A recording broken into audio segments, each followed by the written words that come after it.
जय हिंद स्टूडेंट्स। तो हम लोग स्टार्ट करते हैं अपना चैप्टर मैट्रिसेस एंड डिटर्मिनेंट। तो आप लोग बुक्स देखते हो, मैट्रिसेस अलग चैप्टर है, डिटर्मिनेंट अलग चैप्टर है, लेकिन मैं यहाँ क्या कर रहा हूँ, एक साथ पढ़ाऊँगा मैट्रिसेस एंड डिटर्मिनेंट। पहले हम लोग थोड़ा मैट्रिक्स पढ़ेंगे, देन हम लोग डिटर्मिनेंट पढ़ेंगे, उसके बाद हम लोग मैट्रिसेस एंड डिटर्मिनेंट दोनों मिला कर पढ़ेंगे। ठीक है, ये मेरा पढ़ाने का फ्लो होगा। तो चलिए एक एक करके हम लोग चीज़ों को देखते हैं, समझते हैं यहाँ पे। ठीक, चलिए आगे बढ़ते हैं।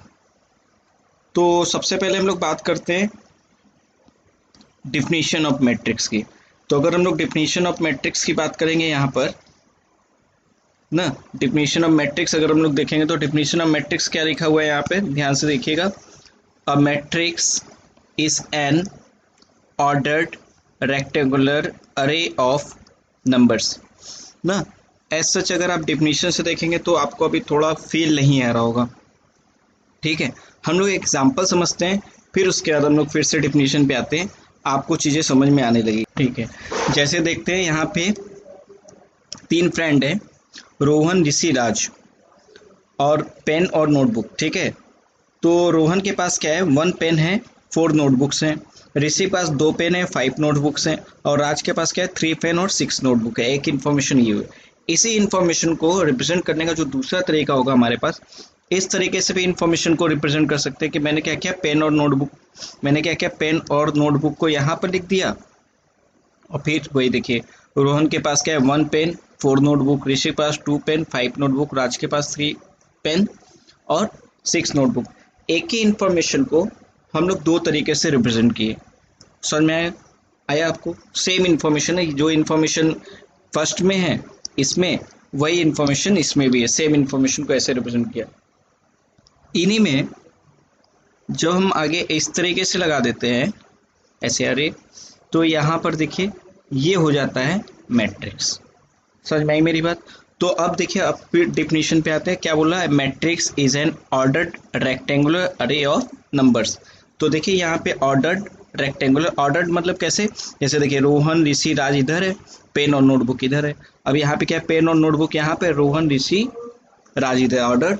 और रेक्टेंगुलर अरे ऑफ नंबर्स, रेक्टेंगुलर अरे ऑफ नंबर्स देखिए 1 2 3 4 5 6 इनका रेक्टेंगुलर अरे। समझ में आ गया होगा? क्लियर? तो अब समझ में आया कि मैट्रिक्स का किसको बोलते हैं। जब ये मैट्रिक्स समझ में आ गया, अब लोग बात करते हैं ऑर्डर की।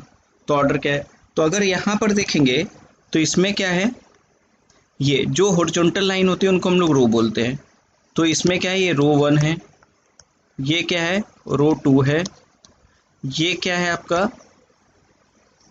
रो 3 है, और ये आपका क्या है, कॉलम 1 है, और ये आपका क्या है, कॉलम 2 है। समझ में आ गई मेरी बात? और इसमें देखेंगे क्या है, ये आपका रो 1 हो गया, और ये आपका क्या हो गया, रो 2 हो गया। ठीक है, और ये क्या हो गया आपका, कॉलम 1, कॉलम 2, और ये हो गया कॉलम 3, ऐसा हो गया। ठीक है, तो देखिए यहाँ पे एक ही इन्फॉर्मेशन को दो अलग अलग ऑर्डर में, मतलब यहाँ पे क्या हो गया, 3 रो है और 2 कॉलम है, यहाँ पे क्या है, 2 रो और 3 कॉलम है। इस तरीके से रिप्रेजेंट कर लिए, तो ये ऑर्डर वाली बात होगी। ठीक है, अब ऑर्डर को हम लोग लिखते कहाँ हैं, तो ध्यान समझिएगा, ऑर्डर को हम लोग कहाँ पे लिखते हैं। देखिए ऑर्डर को हम लोग लिखते हैं यहाँ पर। अब ऑर्डर लिखते कैसे हैं उसका तरीका समझिए। देखिए इसमें कितने नंबर रो है, 1 2 एंड 3 रो है, और इसमें कितने कॉलम है, 1 और 2 कॉलम है। ठीक, तो अब इसका ऑर्डर जो हो जाएगा, इसका ऑर्डर हो जाएगा 3 क्रॉस 2। ठीक है, ऑर्डर लिखते समय क्या करते हैं, रो का नंबर आगे रहेगा और कॉलम का नंबर पीछे रहेगा, 3 क्रॉस 2। क्लियर? समझ में आ गया? तो इस तरीके से हम लोग ऑर्डर लिखेंगे। क्लियर? और इसको मल्टीप्लाई करके नहीं लिख दिया, 3 क्रॉस 2 ही बोलेंगे। अब जैसे इसका ऑर्डर लिखना है, तो इसका ऑर्डर अब क्या हो जाएगा, इसमें कितने रो हैं, 2, और इसमें कितने कॉलम है, 3, तो 2 cross 3 is the order of this. ठीक है, समझ में आ गई मेरी बात? उसके बाद हमारे पास होता है कि नंबर ऑफ एलिमेंट्स कैसे निकालते हैं।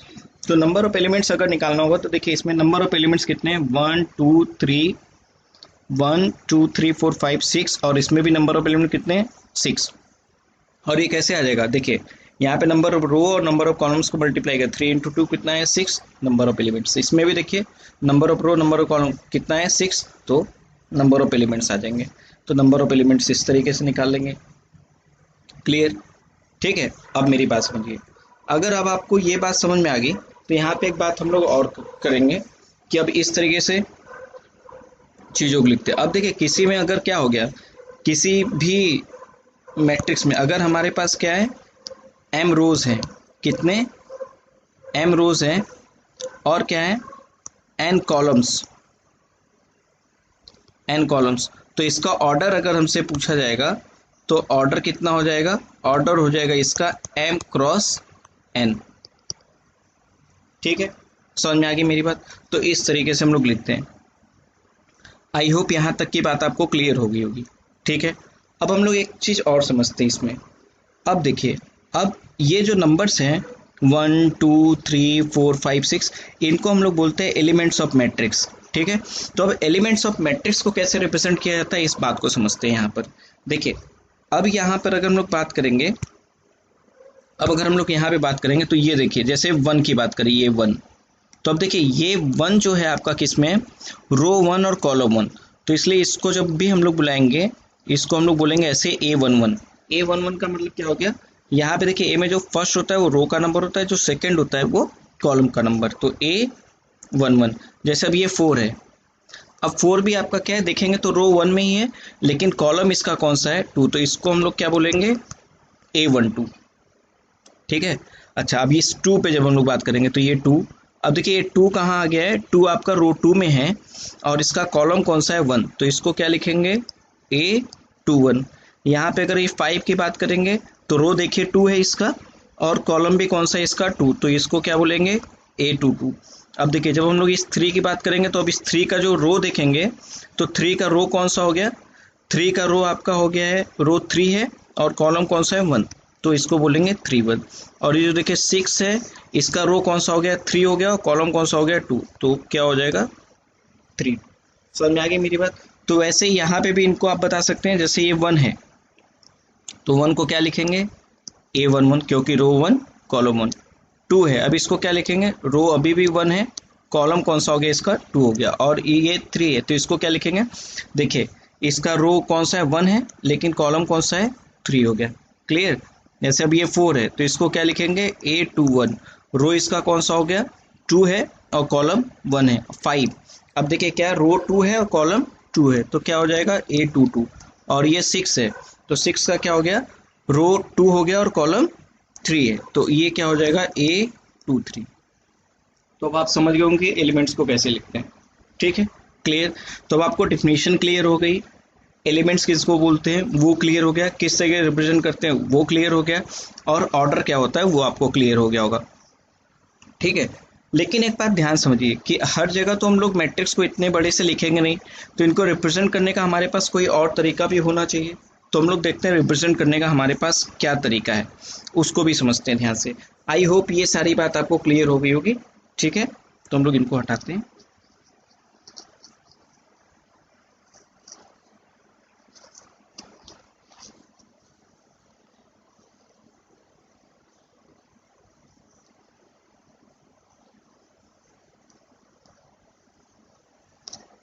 ठीक है, अब हम जैसे मान लीजिए कि हम एक लिखते हैं आपके सामने, जैसे ए लिखा, ए इक्वल्स टू हम लोगों ने लिख लिया क्या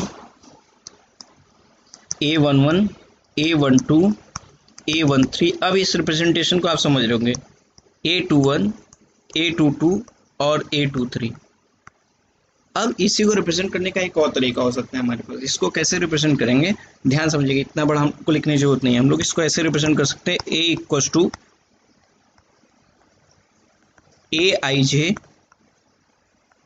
AIJ 2 क्रॉस 3। ठीक है, अब देखिए यहाँ पे ये क्या हुआ, ये ऑर्डर बता देता है, ये आपको क्या बता देता है यहाँ पर, ये आपको बता देता है ऑर्डर, और ऑर्डर में ये क्या बता दिया, नंबर ऑफ रोज 2 और नंबर ऑफ कॉलम्स कितने होंगे 3। और ये AIJ क्या है, AIJ आपका है ith रो और jth कॉलम का एलिमेंट। ठीक है, समझ में आ गया? तो इसको हम लोग इस तरीके से रिप्रेजेंट कर दिए, समझ में आया? जैसे देखिए यहाँ पे क्या था 2 रो 2 रो थे और कितने थे 3 कॉलम, 1 2 और 3 कॉलम, तो 2 क्रॉस 3। ये जो ये लिखा हुआ है और ये दोनों बात सेम है। जैसे फॉर एग्जांपल अगर मैंने कहीं पे मान लीजिए कि ऐसा लिख दिया a equals to A I J 3 cross 4, तो अगर ए आई जे 3 क्रॉस 4 लिख दिए तो इसका मतलब क्या हुआ, इसका मतलब अब क्या हो गया, पहली बात तो 3 समझिए कि इसमें नंबर ऑफ रोज कितने होंगे 3 होंगे, और 4 मतलब नंबर ऑफ कॉलम्स कितने हो जाएंगे 4। यानी क्या लिखेंगे यहाँ पे, अगर हमको इसको लिखना होगा तो हम लोग लिखेंगे A11, सॉरी यहाँ पे हम लोग लिखेंगे इसको A11, A12, A13, A14। देखिए क्यों, रो 1 है कॉलम 4 है, फिर A21, A22, A23 और A24, और यहाँ पे देखिए क्या हुआ A31, A32, A33 और A34, ऐसा बन गया हमारे पास। ठीक है, अब यहाँ पे क्या हुआ, देखिए 3 क्रॉस 4 लिखा था, इसका मतलब रो 3 और कॉलम 4, तो देखिए रो 3 1 2 3, 3 रो और कॉलम 1 2 3 4, और किस तरह रिप्रेजेंट किया गया ये। अब जो बात ये लिखी हुई है आपके पास, जो ये लिखा हुआ है और ये लिखा हुआ दोनों बात सेम है, यहाँ पे जो ये लिखा हुआ वही बात ये लिखी हुई है, तो आप समझ गए कि इनको कैसे रिप्रेजेंट करते हैं। आई होप ये सारी चीज़ें आपको क्लियर हो गई होंगी अब। ठीक है, तो डेफिनेशन समझ गए हैं, मैट्रिक्स क्या होता है वो भी देख लिए, एलिमेंट्स क्या होते हैं किस तरीके से, और इनको किस तरीके से रिप्रेजेंट किया सकता है, रो कॉलम क्या होते हैं ये भी आपको क्लियर हो गया होगा। ठीक है, आगे बढ़ते हैं। अब जब हम लोग आगे बढ़ेंगे तो आगे हमारे पास है क्या, टाइप्स ऑफ मैट्रिक्स। ठीक है ना, तो टाइप्स ऑफ मैट्रिक्स में अगर हम लोग बात करेंगे, सबसे पहला जो टाइप्स ऑफ मैट्रिक्स हमारे पास आता है वो होता है क्या, रो मैट्रिक्स। रो मैट्रिक्स में हमारे पास क्या होता है, a matrix having only one row. देखिए डेफिनेशन क्या है, a matrix having only one row is called as a row matrix. ठीक है ना, किसी मैट्रिक्स में केवल एक रो होगा तो उनको हम लोग क्या बोलेंगे, रो मैट्रिक्स। जैसे फॉर एग्जांपल ये देखिए ये लिखा हुआ है A11 A12, देखिए रो कितना है, एक है, कॉलम इसमें कितने हो गए, समझ में है। अब जैसे इसको देखिए यहाँ पे कितना हो गया, A11 A12 A13, ये अब देखिए यहाँ पे कितना है, रो 1 है और कॉलम कितने हो गए। तो अब जैसे ये दो एग्जांपल देख रहे हैं, इसमें क्या है, रो 1 है और कॉलम कितने 2, तो अगर इसका ऑर्डर लिखना हो तो क्या लिखेंगे 1 क्रॉस 2। अब देखिए इसमें क्या है, रो 1 है और कॉलम कितने हैं 3। ठीक है, तो क्या लिखेंगे 1 क्रॉस 3। तो इसी तरह अगर जनरली अगर आपको रो मैट्रिक्स को रिप्रेजेंट करना है तो ऐसे रिप्रेजेंट कर सकते हैं, A equals to A I J 1 cross n। मैंने बताया था पहला वाला जो नंबर होता है रो को रिप्रेजेंट करता है, जो सेकंड होता है कॉलम को, तो इसका मतलब क्या हो गया, इसमें 1 रो है लेकिन n कॉलम्स हैं। क्लियर, तो आई होप आपको रो मैट्रिक्स क्लियर हो गया होगा। ठीक है, आगे बढ़ते हैं। अब लोग बात करते हैं कॉलम मैट्रिक्स की। ठीक है ना, सेकेंड टाइप है हमारे पास क्या, कॉलम मैट्रिक्स। इसमें क्या लिखा हुआ, a matrix having only one column is called as a column matrix. ठीक है, तो यानी यहाँ पर क्या होगा कि यहाँ पे एक कॉलम होगा। ठीक है, जैसे फॉर एग्जांपल हम लोग देखते हैं A equals to A11 A21। देखिए इसमें क्या है कि कॉलम तो 1 ही है लेकिन रो कितने 2 है। जैसे इसको देखिए A इक्वल्स टू क्या है, A11 A21 A31। अब देखो इसमें क्या है, रो तो 3 हो गए लेकिन कॉलम क्या है आपका एक ही है। आई होप समझ में आ गया होगा। तो अगर इनको जनरल फॉर्मूला लिखना है तो हम लोग कैसे लिखेंगे, A equals to A I J N cross 1। तो मैंने बताया था पहले वाला क्या नंबर रो को रिप्रेजेंट करता है, सेकंड कॉलम को, यानी इसमें क्या हो जाएंगे n rows and 1 column. Clear, समझ में आ गई मेरी बात। ठीक है, चलिए अब आगे बात करते हैं, स्क्वायर मैट्रिक्स। ठीक है, थर्ड टाइप में हमारे पास क्या है, square matrix. A matrix in which the number of rows are equal to number of columns. A matrix in which the number of rows are equal to number of columns is said to be square matrix। ठीक है, ऐसे matrix इसमें number of rose and number of columns equal हो जाते हैं, उनको square matrix बोला। जैसे फॉर एग्जांपल यहाँ पे मैं एक लिख देता हूँ यहाँ पर, जैसे देखो A11, A12, A21, A22। अब देखिए इसमें क्या है कि 2 रो और 2 कॉलम है। ऐसा भी हो सकता है कि आपके पास ऐसा हो A11, A12, A13, A21, A22, A23, A31, A32 और A33, ऐसा। देखिए इसमें क्या है 3 रो और 3 कॉलम। तो इस तरीके से हम लोग देखिए इसमें पहले वाले में भी क्या है 2 रो 2 कॉलम, सेकंड में क्या है 3 row 3 column. Number of rows equal to number of columns.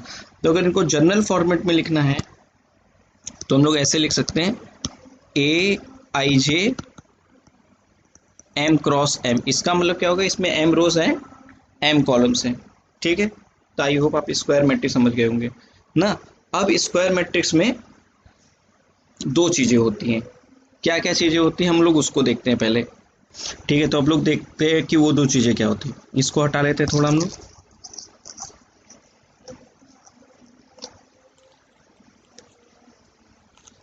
ठीक है, जैसे देखिए ये एक स्क्वायर मैट्रिक्स है आपके पास,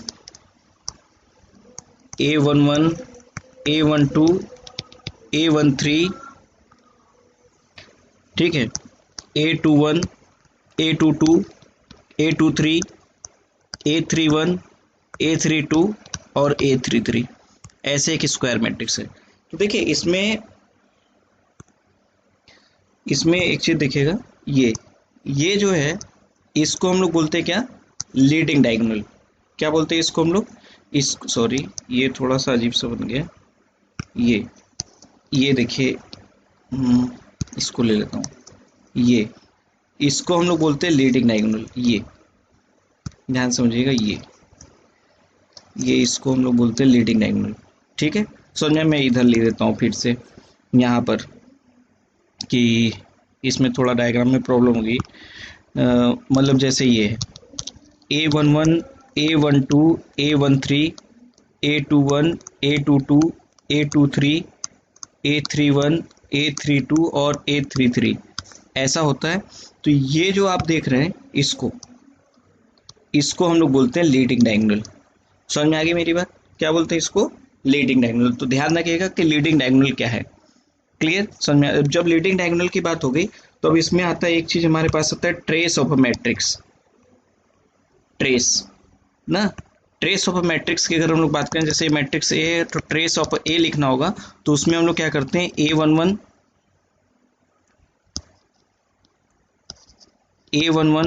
प्लस A22 प्लस A33, इस तरीके से। तो ये हो गया ट्रेस ऑफ मैट्रिक्स। तो इसका मतलब क्या होगा, ट्रेस जब भी निकालना होगा तो क्या करेंगे, जो डायगोनल्स के एलिमेंट होंगे उनको ऐड कर देते हैं, उससे हमारा ट्रेस आ जाता है। तो आई होप आपको ये बात समझ में आ गई होगी। ठीक है, फोर्थ हम लोग देखते हैं।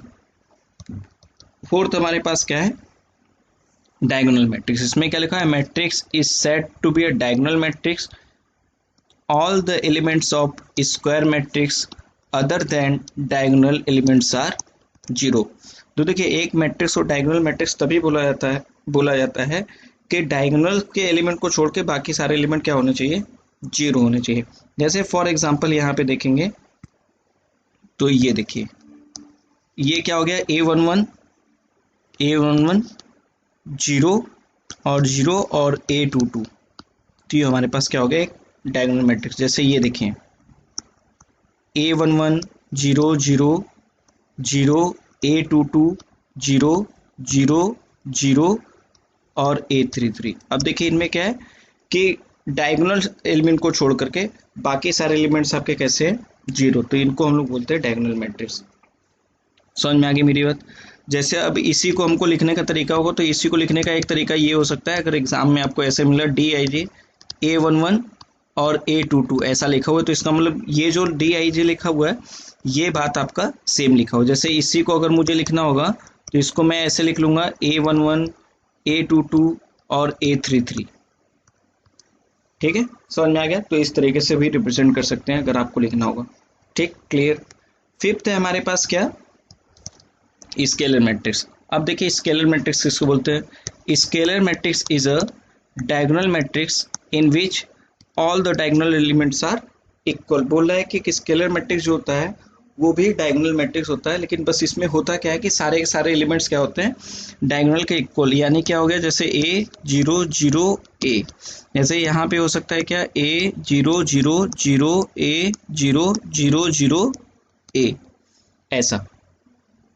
ठीक है, आपको क्लियर हो गया होगा। और देखिए उसका यूनिटी मैट्रिक्स, ये बहुत इंपॉर्टेंट है, थोड़ा ध्यान देंगे। यूनिटी मैट्रिक्स इंपॉर्टेंट मतलब यूज होता है इसका बार बार। तो 1 0 0 1 क्या बोल रहा है इसमें, एक एग्जांपल ये हो गया। दूसरा देखते हैं 1 0 0 0 1 0 0 0 1, ऐसा हो गया। तो ऐसा क्या बोल रहा है, unit matrix is a diagonal matrix in which all the elements are unity. Clear, आप समझ गए होंगे, डेफिनेशन भी क्लियर है। चलिए जीरो मैट्रिक्स, जीरो मैट्रिक्स ऐसे मैट्रिक्स होते हैं जिनके सारे एलिमेंट क्या होते हैं, जीरो। इन्हीं को नल मैट्रिक्स भी बोलते हैं। जैसे देखिए ये हो गया,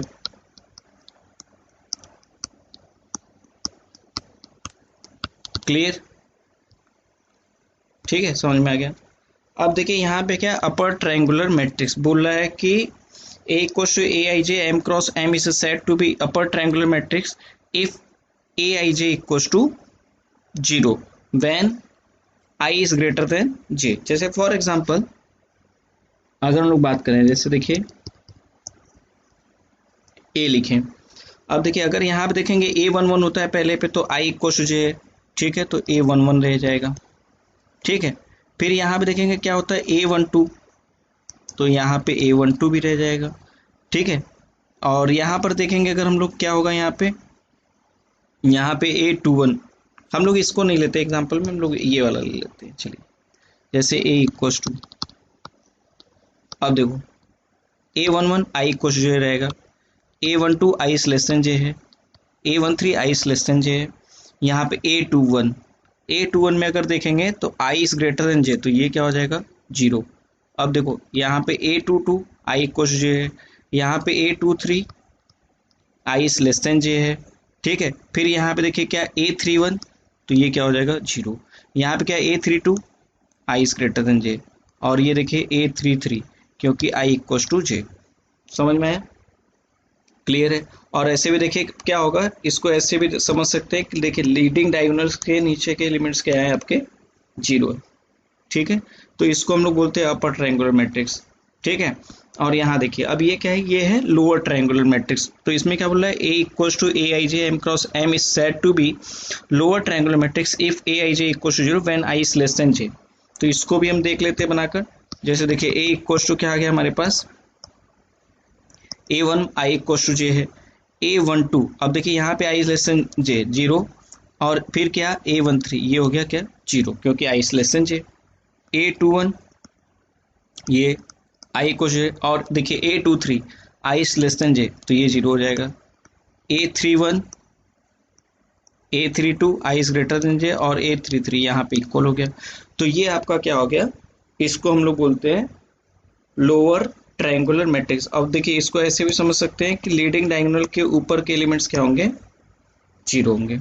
क्लियर, समझ में आ गई मेरी बात। ठीक है, आगे बढ़ते हैं, नेक्स्ट देखते हैं horizontal matrix. A matrix in which number of rose is less then number of columns, मतलब ऐसे मैट्रिक्स जिसमें number of rose is less then number of columns होते हैं, ऐसे मैट्रिक्स को हम लोग क्या बोलते हैं, हॉरिजॉन्टल मैट्रिक्स। ठीक है ना, number of rose is less then number of columns. जैसे फॉर एग्जांपल आप ये देखो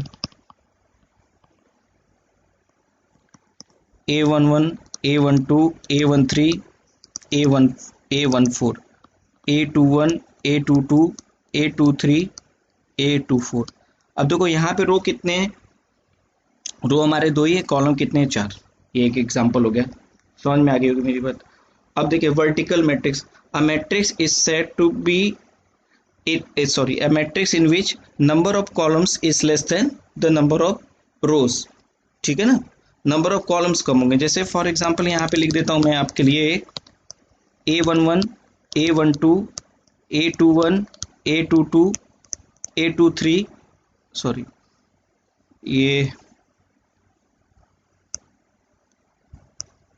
A31 A32 A41 A42। अब देखिए इसमें कॉलम तो 2 ही हैं लेकिन रो कितने हो गए 4। तो क्या बोल रहा है, number of columns is less then number of रोज। ठीक है, तो ऐसे मैट्रिक्स को हम लोग वर्टिकल मैट्रिक्स बोलते हैं। ठीक है, उसके बाद हमारे पास नेक्स्ट आता है क्या, कंपेरेबल मैट्रिक्स। तो अगर हम कंपेरेबल मैट्रिक्स बोल रहे हैं, two matrix A and B said to be comparable if they have the same order. मतलब ऐसे मैट्रिक्स को हम लोग कंपेरेबल मैट्रिक्स बोलते हैं जिनके ऑर्डर सेम रहेंगे। जैसे फॉर एग्जांपल आप ऐसा ले सकते हो A11 A12 A13 A21 A22 A23 ऐसा ले लिया, और B ऐसा ले लिया B11 B12 B13 B21 B22 B23 इस तरीके से हो गया। अब देखिए अगर इसका ऑर्डर देखेंगे तो इसका ऑर्डर कितना है 2 × 3 और इसका भी ऑर्डर कितना है 2 × 3। तो इन दोनों को हम लोग कंपेरेबल मैट्रिक्स बोल सकते हैं। क्लियर, तो आपको भी ये बात भी समझ में आ गई कंपेरेबल मैट्रिक्स किसको बोलते हैं। ठीक है, समझ में आ गया। ठीक है, आगे बात करते हैं इक्वलिटी ऑफ मैट्रिक्स। तो अगर हम लोग बात करें इक्वलिटी ऑफ मैट्रिक्स किसको बोलते हैं, two matrix A and B are said to be equal if they are comparable and all the corresponding elements are equal. मतलब एक तो बात देखो क्या बोल दिया यहाँ पे, कंपेरेबल होने चाहिए। कंपेरेबल होने का मतलब क्या हो गया, कंपेरेबल होने का मतलब ये हो गया कि ऑर्डर तो आपका क्या होना चाहिए, ऑर्डर सेम होना चाहिए। समझ आ गई मेरी बात। देखो यहाँ पे क्या बोला है, ऑर्डर आपका क्या होना चाहिए, ऑर्डर सेम होना चाहिए, और साथ ही साथ क्या होना चाहिए, करस्पॉन्डिंग एलिमेंट्स आर इक्वल। यानी इसका कहने का मतलब क्या हो गया, जैसे आपके पास ये है A11 A12 A13 A21 A22 A23 और B है आपके पास क्या B11 B12 B13 B21 B22 और B23 ऐसा है। तो अब देखिए पहली बात तो ऑर्डर इनका सेम हो गया, 2 × 3 का ये भी है 2 × 3 का ये भी है। तो अब कंपेरेबल तो हो गए, और इक्वल तभी होंगे अब क्या होगा कि करस्पॉन्डिंग एलिमेंट्स आर इक्वल। मतलब A11 equals to B11 A12 equals to B12 A13 equals to B13 A21 equals to B21 A22 equals to B22 A23 equals to B23 ऐसा होगा, तभी हम लोग बोलेंगे मैट्रिक्स आर इक्वल। समझ में आ गई मेरी बात। ठीक है, तो ये हमारे टाइप्स ऑफ मैट्रिक्स हो गए। क्लियर, तो अभी तो आप लोगों ने क्या समझा, पहले हम लोगों ने समझा डेफिनेशन क्या होती है, फिर एलिमेंट्स किसको बोलते हैं, ऑर्डर किसको बोलते हैं, ये फिर और टाइप्स ऑफ मैट्रिक्स हम लोग देख लिए। ठीक है ना। अब जैसे मान लीजिए कि एक क्वेश्चन मैं आप लोग को देता हूँ, जैसे मैं बोल दिया कि right A matrix, write a matrix of order 2 × 3 ना 2 × 3 where Aij equals to I + j। ठीक है, ऐसा बोल दिया। तो ऐसा क्वेश्चन कैसे करेंगे, देखिए सोल्यूशन समझिए। सबसे पहले हम लोग लिख लेंगे क्या, A इक्वल्स कितने ऑर्डर का बोला है, आप फोकस करें कहाँ पे 2 × 3, यानी रो कितना होना चाहिए 2 होना चाहिए और कॉलम कितने होने चाहिए 3। तो सबसे पहले हम लोग लिख लेंगे यहाँ पे A11 A12 A13 A21 A22 और A23 ऐसा हो गया। तो 2 × 3 का हो गया, तो 2 रोज एंड 3 कॉलम से। अब देखिए कैसे लिखेंगे इसको, लिखने का तरीका। अब देखिए A11 तो Aij डिफाइन कैसे किया है I + j से, तो A11 मतलब 1 + 1 2 हो जाएगा। Aij तो I के प्लेस पे 1 j के प्लेस पे 2 कितना हो गया 3। अब A यहाँ पे I के प्लेस पे 1 j के प्लेस पे 3 कितना हो जाएगा 4। A21 I के प्लेस पे 2 j के प्लेस पे 1 कितना हो गया 3।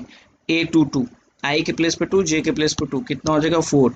और A23 I के प्लेस पे 2 j के प्लेस पे 3 कितना हो गया हमारे पास 5। आई होप आप लोग को समझ में आ गई होगी मेरी बात। क्लियर है, समझ गए आप लोग। ठीक है, चलिए इसके आगे हम लोग नेक्स्ट पार्ट में हम लोग एक्सरसाइज